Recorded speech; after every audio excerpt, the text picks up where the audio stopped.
Okay, hello. Welcome everybody to a live edition of the what we're doing here is the a different kind of power rankings. So yeah, I figured there's been a lot of confusion when I've been uploading these. So I figured I'd try to do one live so that way some people, come watching around. If you have questions, you can ask me the questions live.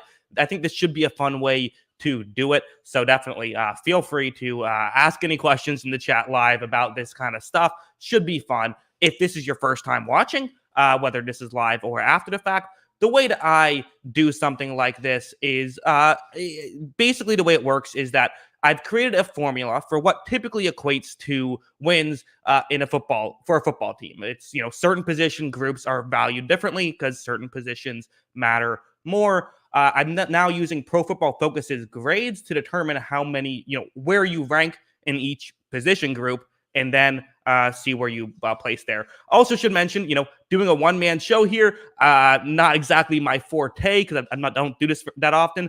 I also worked out way too recently to be doing a one-man show probably because I'm going to have to take a lot of sips for water.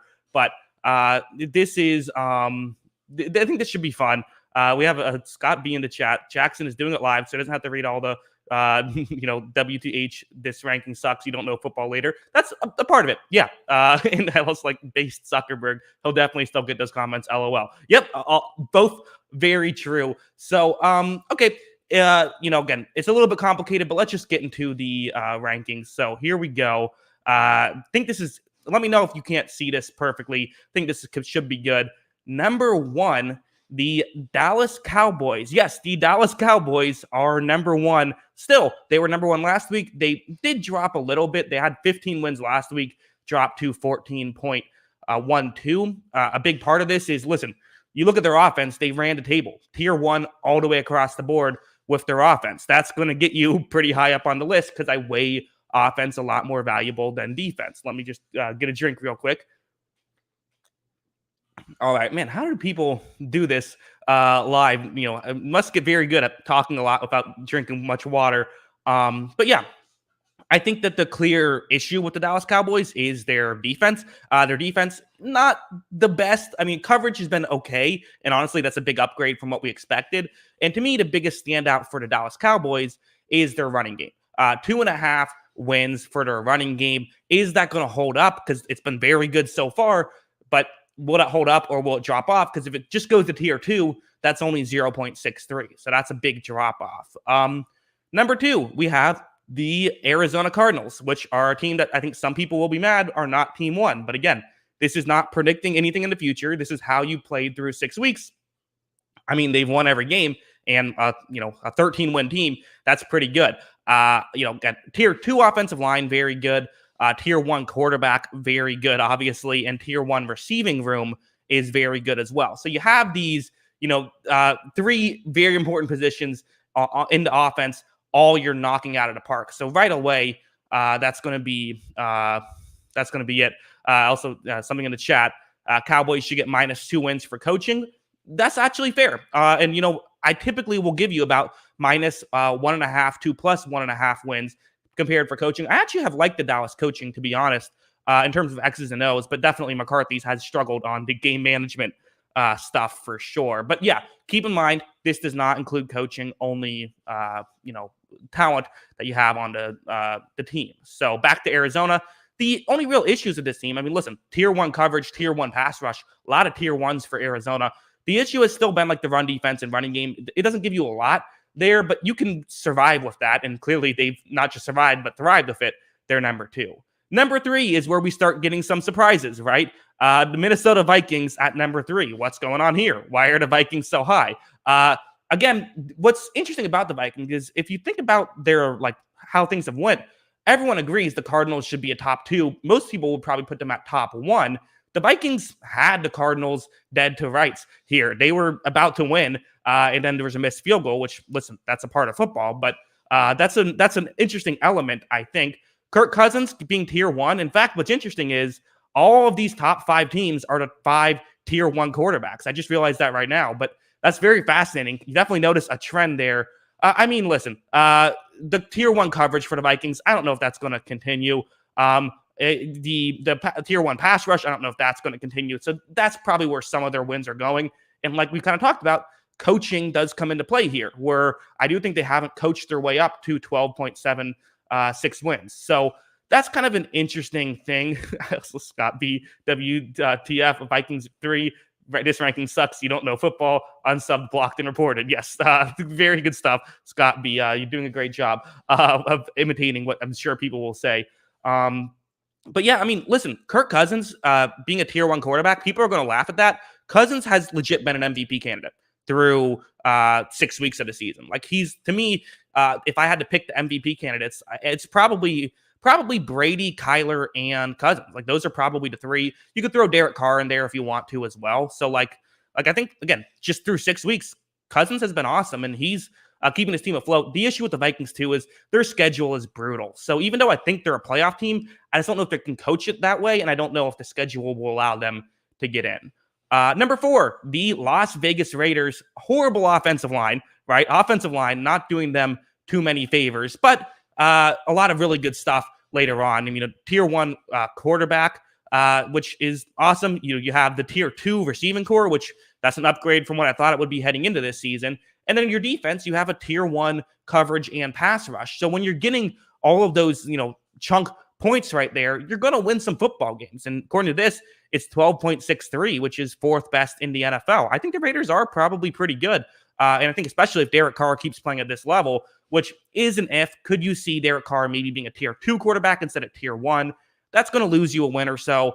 But the flip side is maybe their offensive line could get better. To me, their defense is the more like, if something goes wrong, it would probably be that. So Luke Brown here, this may be, Jackson, this is confusing. I'm not sure what I'm looking at. What determines the numbering of each category? Yes. So as I alluded to in the beginning, and this is why I wanted to do it live, this is basically, I'm trying to figure out the best way to put this, but you either are going to be tier 1, tier 2, tier 3, tier 4, tier 5, based on how Pro Football Focus rated you in these categories. So that's where you're at. The number is how much wins that equates to. So I don't have the actual, like, where tier is, but 4.09 right here, that's a tier 1 quarterback, whereas 1.99, that's a tier 3 quarterback. These are how many wins you get from each of this positional category. That's the way to look at it. All right, let's move on. Let's go to number 5 here, the Tampa Bay Buccaneers. Buccaneers are an inconsistent team, but the nice thing is they're really good where it matters, right? Quarterback, really good. Offensive line, really good. Wide receiving room, maybe the best in football. So you have that right off the bat. That's going to get you a lot of wins. Not a ton of wins everywhere else. The coverage has been mediocre. Not real much for the pass rush. I have kicker actually here now. What I'm doing is simply just field goal percentage. It's a bit of a basic way to do it, but at least it's something. So I figured it's still maybe too small of a sample size, but there's a small sample size across the board, so I decided to go there. So yeah, Tampa Bay, they're inconsistent, but they're good. So there you go. Let me get another drink of water real quick. All right. Here we go.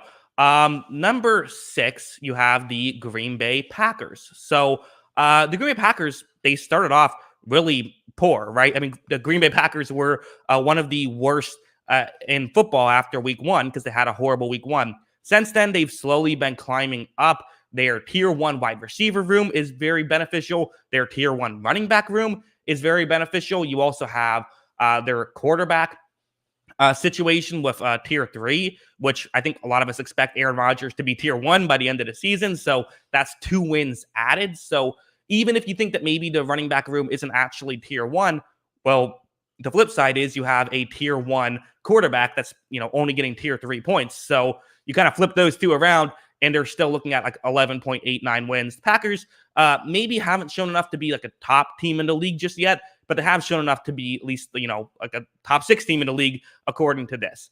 So moving on to number 7, what we have is the Los Angeles Rams. So tier 1 offensive line, tier 3 quarterback play. And this is where things get interesting with Matt Stafford.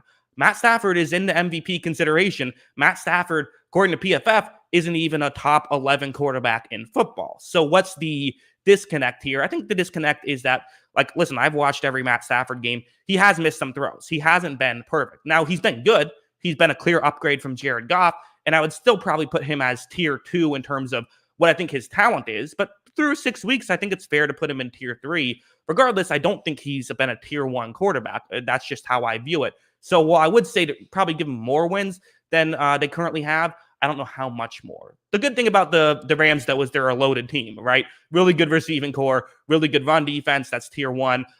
Really, tier 2 coverage unit, and even getting some points for pass rush as well. I imagine most of that is Aaron Donald. So 11.62 total wins for the Los Angeles Rams. Number 8, we have the Baltimore Ravens. The Ravens are an interesting team where I feel like people have very different opinions about the Ravens. So let's just talk about what the ranking says. They have a tier 2 offensive line, which, again, considering where they were at last year, going to tier 2, that's pretty, or not last year, after week 1, or even last year, but really after week 1, that's a big surprise. I think the biggest surprise about Baltimore is that tier 1 receiving room, right? I mean, they were literally tier 5 last year. So what an upgrade they've had. I don't know if I'd quite go that far, but they have been a much better unit, which has been a big reason why Lamar has been much better. I would still say, like, for the running back room situation, which is including Lamar Jackson, that should probably be tier 1. It isn't right now, but it kind of has the effect of a tier 1 running back unit, because a big part of what why you get those wins is just the impact you have against the defense, which I guess teams that try to stop the run, which means that you can open up the passing more. But Lamar, a tier 2 passer, which I think that's fine, right? Because that's just passing. That's not including Lamar's running ability. So that's an important distinction to make. And you're getting some points across the board in defense. This is, I think, fine. Again, I like this comment. This bum put the Vikings and the Raiders. I'm so glad the Saints underneath the radar. Again, maybe go back and watch the beginning of the show. This is not my own ranking, but anyways, again, there's a lot of context here. It's okay. I understand. Maybe you came in late. Just go back and watch the beginning. You'll probably understand it a bit more. Let's move on to next here. This is a good comment, actually. Honestly, Lamar completely elevates the Ravens. I agree. And Lamar Jackson and a couple guys like Lamar and Kyler Murray, I think even Jalen Hurts to some degree, like, they kind of don't fit into the rankings because their running ability is so unique. Like, that's kind of, they're outliers to this. You kind of have to put an asterisk next to them, which, again, it's fine. Not every ranking is going to be perfect. All right, let me get another drink real quick.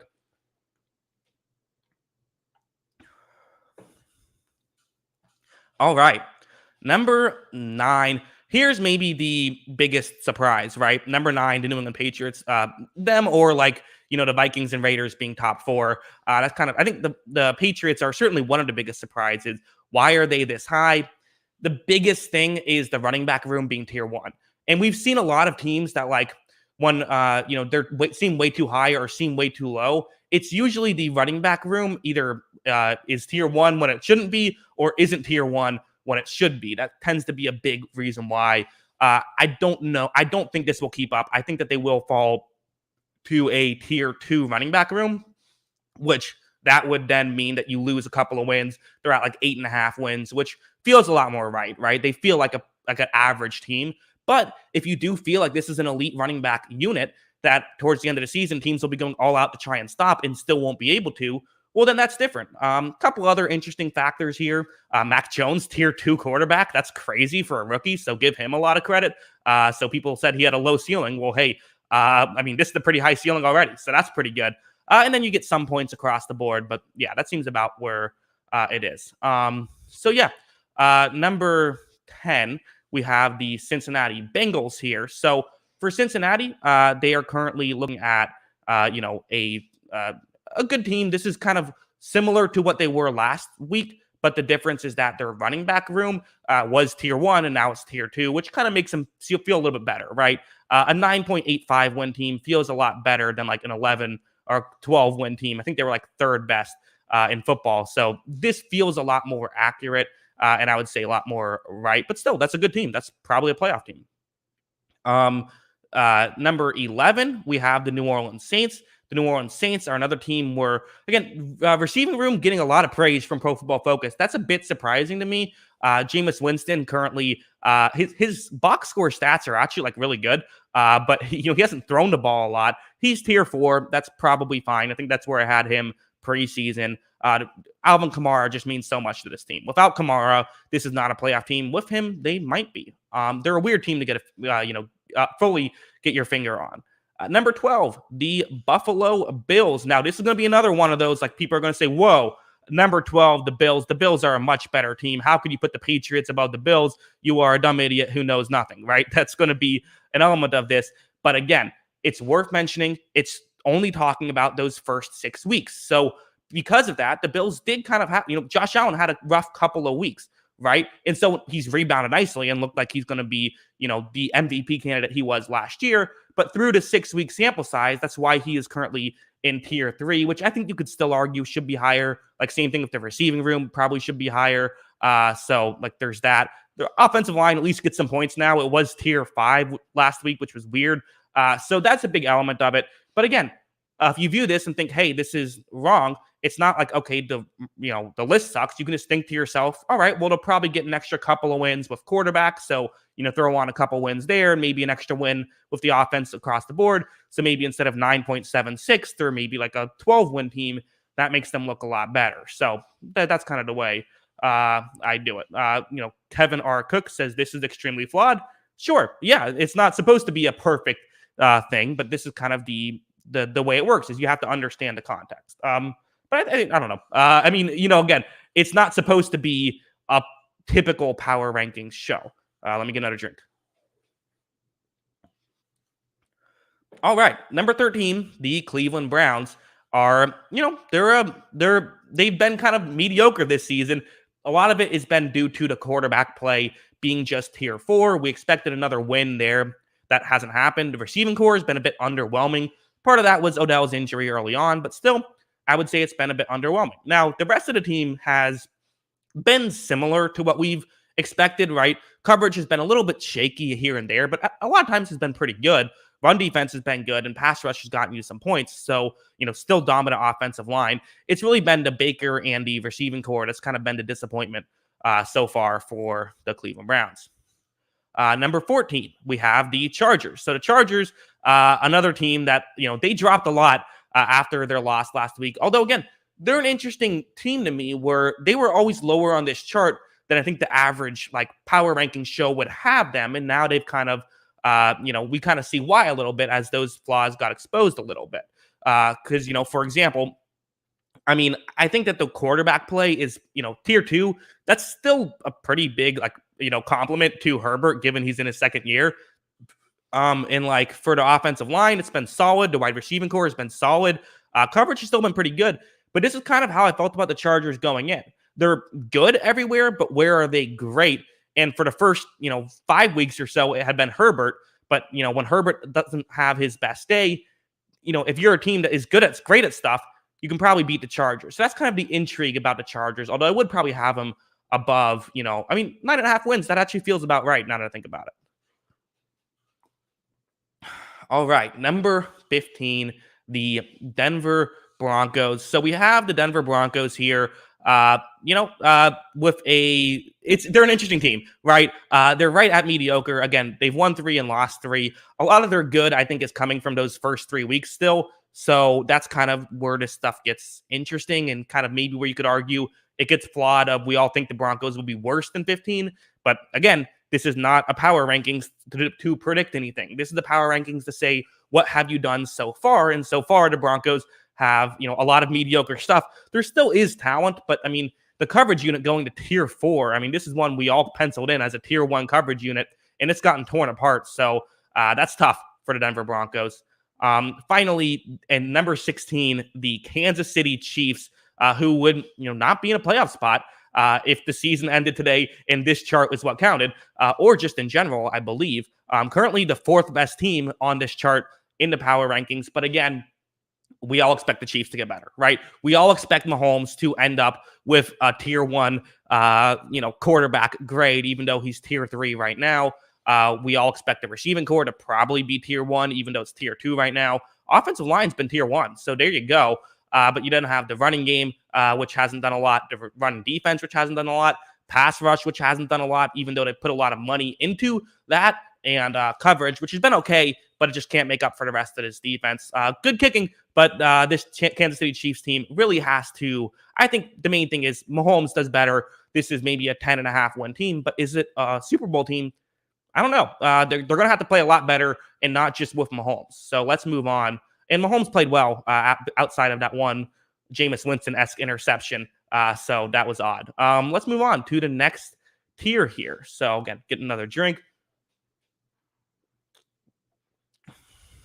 Luke Brown. I like this style. It's definitely unconventional, but it's more entertaining than the normal generic ranking we see on TV. I appreciate that, Luke. Yeah, that's kind of my mindset with this stuff. Is like there's a million generic power ranking stuff. So this is kind of more of a unique thing. Anyways, number 17, the Seattle Seahawks. And they're a team that, they were high last week, but this was because they still had Russell Wilson's grades, even though obviously now Geno Smith is in there. And that's kind of where, another flaw in this system, not really a flaw, but just another thing you have to keep in context is that it doesn't account for injuries. So now that Wilson is out, obviously they're not going to have tier 2 quarterback play. They're going to have replacement level quarterback play.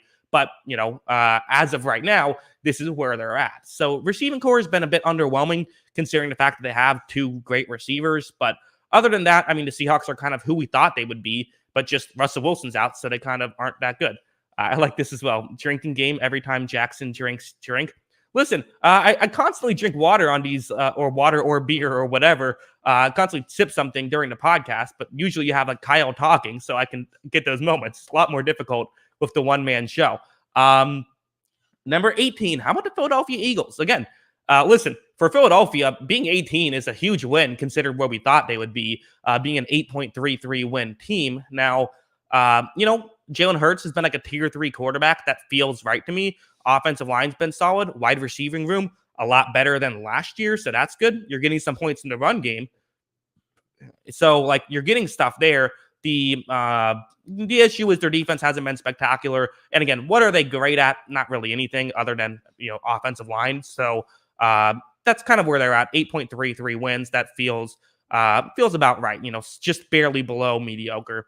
Number 19, the Titans. This is an interesting team as well because, listen, they just beat Buffalo, right? So that's kind of the nice thing to have, although they also lost to the Jets. So kind of goes to show the any given Sunday-ness of the NFL. For Tennessee, to me, the biggest disappointment, and this is something I agree has been a disappointment, although an element of it has been injuries. In fact, a big element of it has been injuries, is the wide receiver room. Tier 4 wide receiver. When I gave them tier 2 preseason, I got some criticism for not putting them at tier 1. And some of the criticism was fair, even though I disagreed with it. So them being tier 4, that has to step up. And if you believe it will, again, there's a couple of wins there where now you're looking at maybe a 10.5 win team. So that's pretty good. The other obvious glaring flaw is that Derrick Henry's tier 1. I don't know how he dropped to tier 2 after last night. I don't know what Pro Football Focus was doing there. But clearly he's tier 1. So that'll be up to 2.5 as opposed to 0.63, which would then mean that, adding an extra 2 wins and maybe add an extra 4 wins, this looks like a much better team. So there you go. Wait, you don't see that. How are the Titans not graded top 5 running game?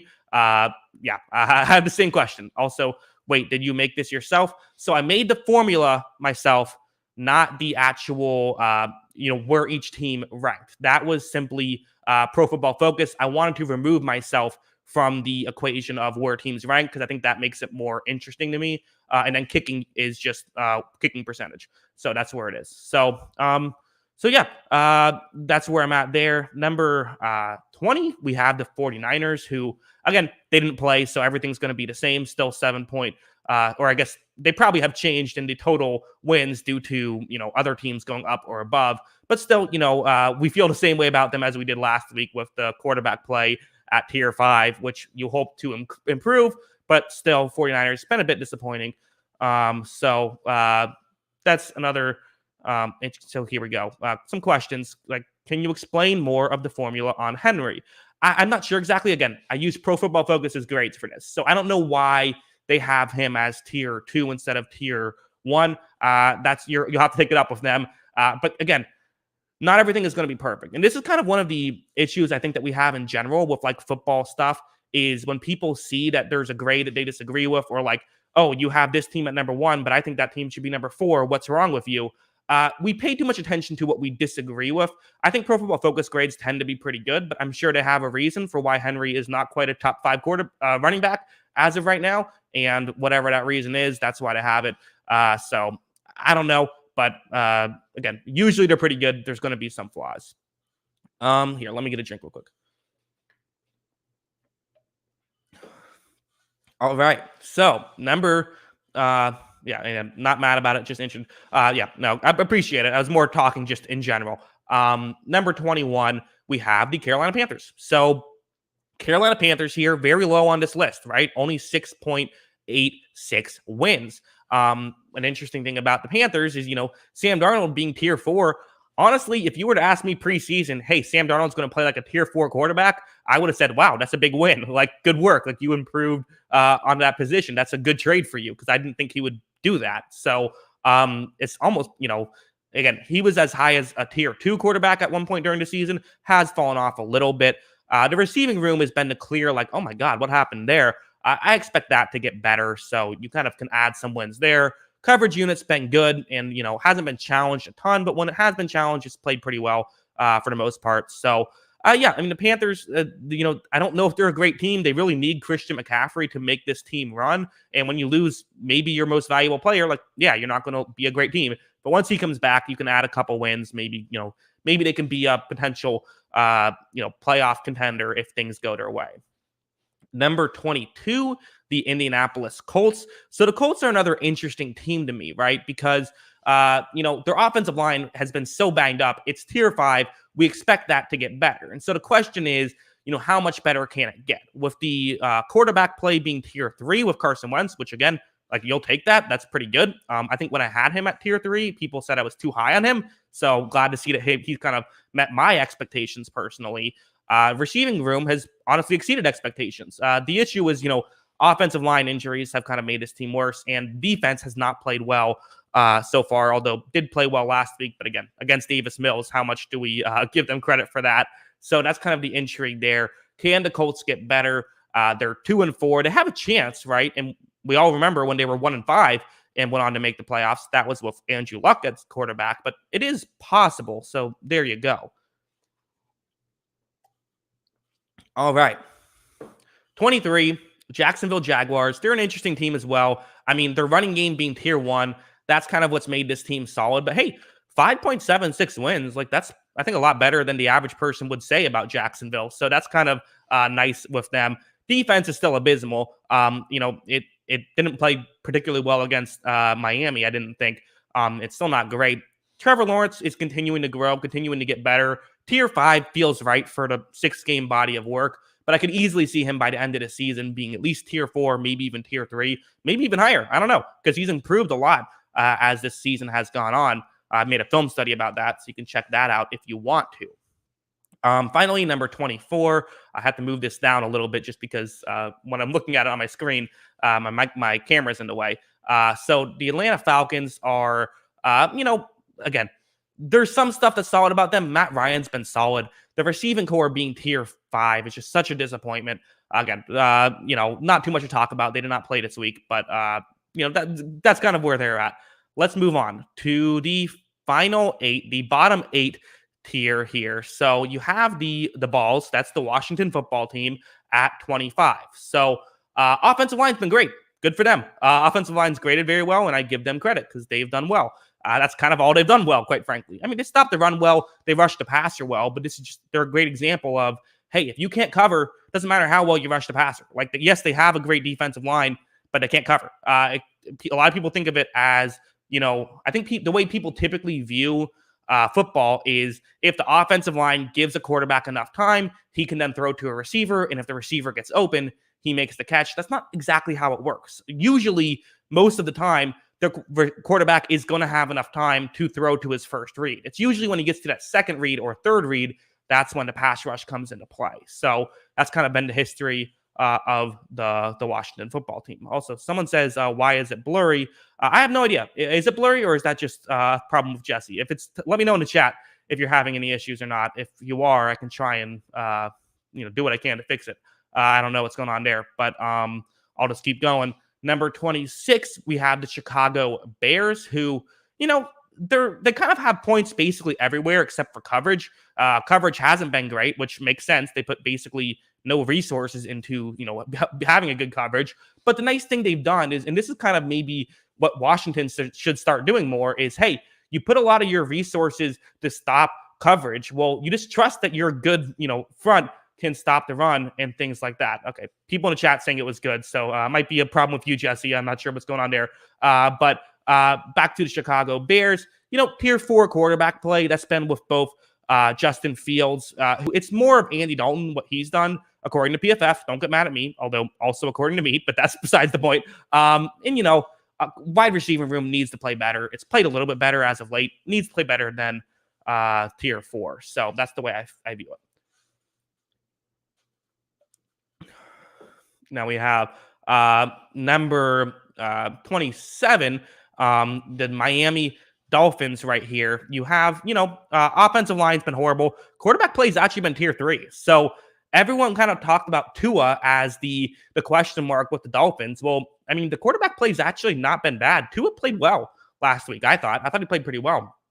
The issue is that, no help with the receiving core, no help with the offensive line, no help with the running game. So whether it's Brissett or Tua, you're just not having that much help here. The defense has been actually okay, although it's banged up now. I mean, it's not a good team. Again, this dude put Pats above the Bills. Crying emoji, crying emoji, crying emoji. Again, that's not how this works, James. Go back and watch the beginning of this video because you're going to understand stuff. That's kind of how this stuff works. Some people say, how did we not pick Herbert? Again, it's kind of something that people talk about all the time, right? And this happens across the board. This happens with every team. It's tough. I mean, listen, going back then, while I have changed how I view quarterbacks now, back then I also had Tua ahead of Herbert, so I can't really criticize him too much. But that's definitely one you're kicking yourself on. But also I should mention, if Tua's playing the best quarterback in football, according to this system, now the Dolphins are a 7-win team. They're not a good team. It's not Tua's fault, even though Tua hasn't done a ton there. So that's another issue. Also, Luke Brown, this is a mistake. Dolphins should be at number 1. Clearly Dolphins should be at number 1. Again, tough for the Dolphins, tough season. And even me, who was about as low as anyone on the Dolphins, has apparently overshot it. I had them at 6.5 wins preseason. So there you go. Number 28, we have the Pittsburgh Steelers, who are 3-3. So kind of a crazy thing that a 500 team is a bottom 5 team. But I also I kind of agree with it. I think that's probably pretty fair. The offensive line's actually not been an issue, which I think a lot of people thought it would be the biggest issue heading into this season. The real thing is Ben has played horrible. Roethlisberger has completely fallen off. Receiving core hasn't done well, which is usually considered kind of a strength going into this season. Running game hasn't done a lot. So you have a okay defense, I would say, although coverage needs to be better. I mean, you're still getting over 3 wins for your defense. That's a good defense. 4 wins is an elite defense because, again, that's how much offense matters in today's NFL. But it's just, the 2 most important positions are quarterback and wide receiver. They're not getting any wins there. That's tough. You have number 28 now, the Giants, who, Giants are another team where it's hey, Daniel Jones isn't the problem here. Now, he might not be the solution, but he's not the only issue. When you can't think okay, get a new head coach, get a new quarterback, we'll be fine. You have a lot bigger problems than that. Receiving room is actually pretty good when healthy. It just hasn't been healthy. So that's at least one saving grace. The offensive line's horrible. That is fair. And defense has been horrible as well. So that makes sense. Number 30, you have the Detroit Lions, who here at 30, you have, hey, good for the Lions, right? You're 0-6 and you got the 3rd best team. So that's pretty good. Excuse me. So that's what we have going for you. We have, in the chat, how do you feel about Dan Campbell calling out Goff? That's a good question. I talked about it on the podcast. I I didn't love it. I feel like Jared Goff is not the issue with this team. And this chart, backs it up, right? Where the offensive line's been the best thing about the team, the next best thing has been Jared Goff. Now, that's not saying much because this entire team sucks. So that's an L. Like, you're a 3.38 win team. He's giving you at least one of those wins. He's been a tier 4 quarterback, and that checks out to me. Like, he's not a good quarterback, but he's not the problem either. Again, they're another team where I think the mindset is, hey, get a new quarterback, things will go well. They have a lot of issues with their team. So I didn't love it. But again, I don't know his reasoning. Maybe he felt that could motivate Goff. I don't know. So that's kind of how I think. Number 31, the New York Jets. Yeah, Jets aren't good. Offensive line's good. Good job with the offensive line. You then have 4 straight zeros with the quarterback, receiving room, running game, and run defense. I mean, Zach Wilson, I would say, has been disappointing. I still love his potential, but I would say he's been disappointing in my opinion. The receiving room has been just a mess, quite frankly. And then their defense hasn't done a lot either. So Jets are not good. Although, they're just Jets beat the Titans beat the Bills. Jets are a top 5 team. Yep, that's true. That's exactly how that works. 100%. Number 32, the Houston Texans here. So, for the Houston Texans, they had kind of like at one point, I think they were even in that third panel, right? So not in the bottom 8. They hadn't been 32 all season, finally dropped to 32. A big part of it was, I think, Tyrod Taylor, basically he's the reason why there's still a tier 4 quarterback room instead of tier 5. There's not a lot of talent on this Texans team. We kind of knew it, and they've had some ugly losses. They had another ugly loss to the Colts, who we don't even know if they're that good. The Texans are kind of who we thought they were preseason, but they had that one good week, and Tyrod Taylor's good. He makes the team look better. Davis Mills is not good. I don't care if he, had a good week against the Patriots. That was kind of fluky. So as a whole, I would say that, Texans, not a great football team, but hey, at least you have your draft pick this year. Potentially you can, get a quarterback, although I guess the quarterback sucked this year. I don't know. I haven't paid much attention to it so far. I usually like to make my evaluations after the season. So, yeah. All right. That is the list. I hope you guys enjoyed this sort of live show format. Took a little bit longer than I expected, 37 minutes, but I thought it was fun. Again, I'm not the best at sort of these live show stuff. Also, I worked out right before this. Very dumb idea. Just a dumb idea, especially when I haven't worked out that much recently. So I've been exhausted throughout this whole thing. But regardless, I hope you guys enjoyed this video. This was fun. I enjoyed doing this. I always like doing this sort of live stuff. Doing this thing. I see someone said I subscribed. Appreciate that. Hey, everyone, if you haven't subscribed already, subscribe, right? Help me get to 100K. I'm almost there. It's super cool. So that's fun. And I didn't prepare how to end this or anything.